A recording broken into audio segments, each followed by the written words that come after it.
Hi everyone, my name is Hannah Ivory. I am enrolled in the FNP program at Upstate. I am in the 3-year track.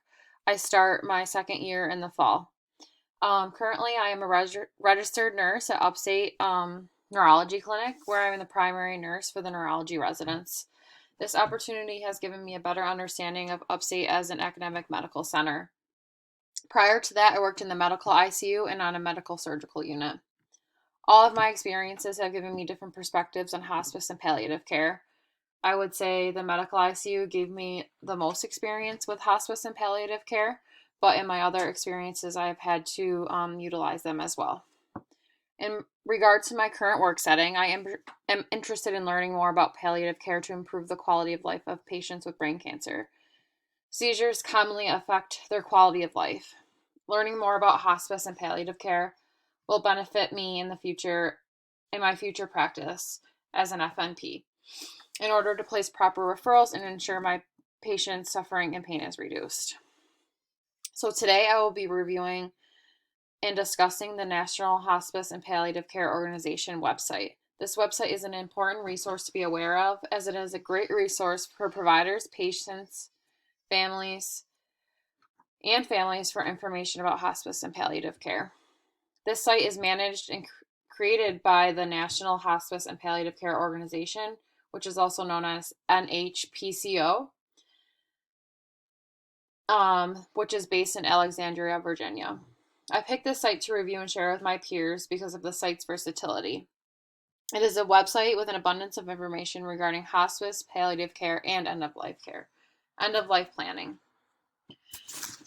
Based on the SEER score, the Source Education Evaluation Rubric Assessment, I obtained a 2.8, meaning that it is a credible resource. It is a highly respected and leading source of information for hospice and palliative care. So next, I'm going to go over a brief overview of the website and some of the resources. So this is the main homepage, and we are going to go down to this tab that says Go to Hospice and Palliative Professionals. And we're going to click on that. And there is an option to obtain a membership to this to continue to learn information about hospice and palliative care and stay up to date on that. This information is down here. And then we're going to go back and we're going to go to education. So I wanted to show you the option of watching webinars. So July 9th, there's a webinar for caring for challenging patients and families. And this also discusses stresses and challenges during COVID. So you can register for this, and also you can obtain continuing education credits. So next we're going to go back to the home page, and we're going to go to patients and family caregivers. So there are some interesting tabs on this. Okay, so we're going to go to frequently asked questions about hospice. This is a resource that you can provide to families that may have questions. And the hospice team, it goes over the team members of the multidisciplinary hospice team.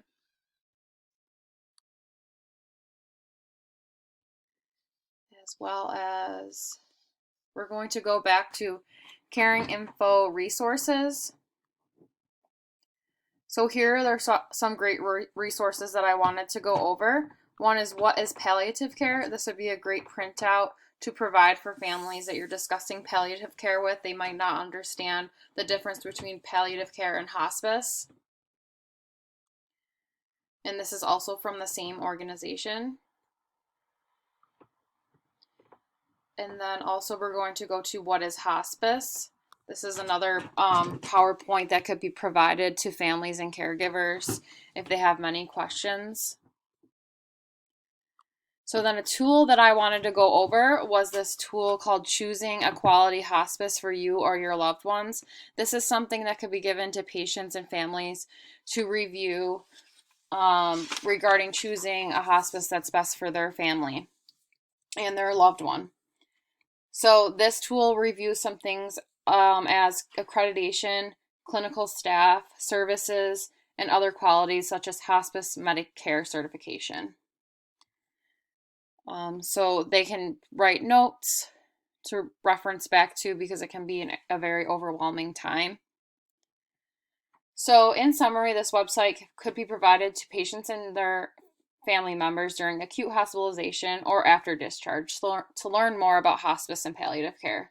As a future nurse practitioner, I would provide this resource to patients and families in the primary care setting and would also use this website for professional development. Thank you for your time and have a great day.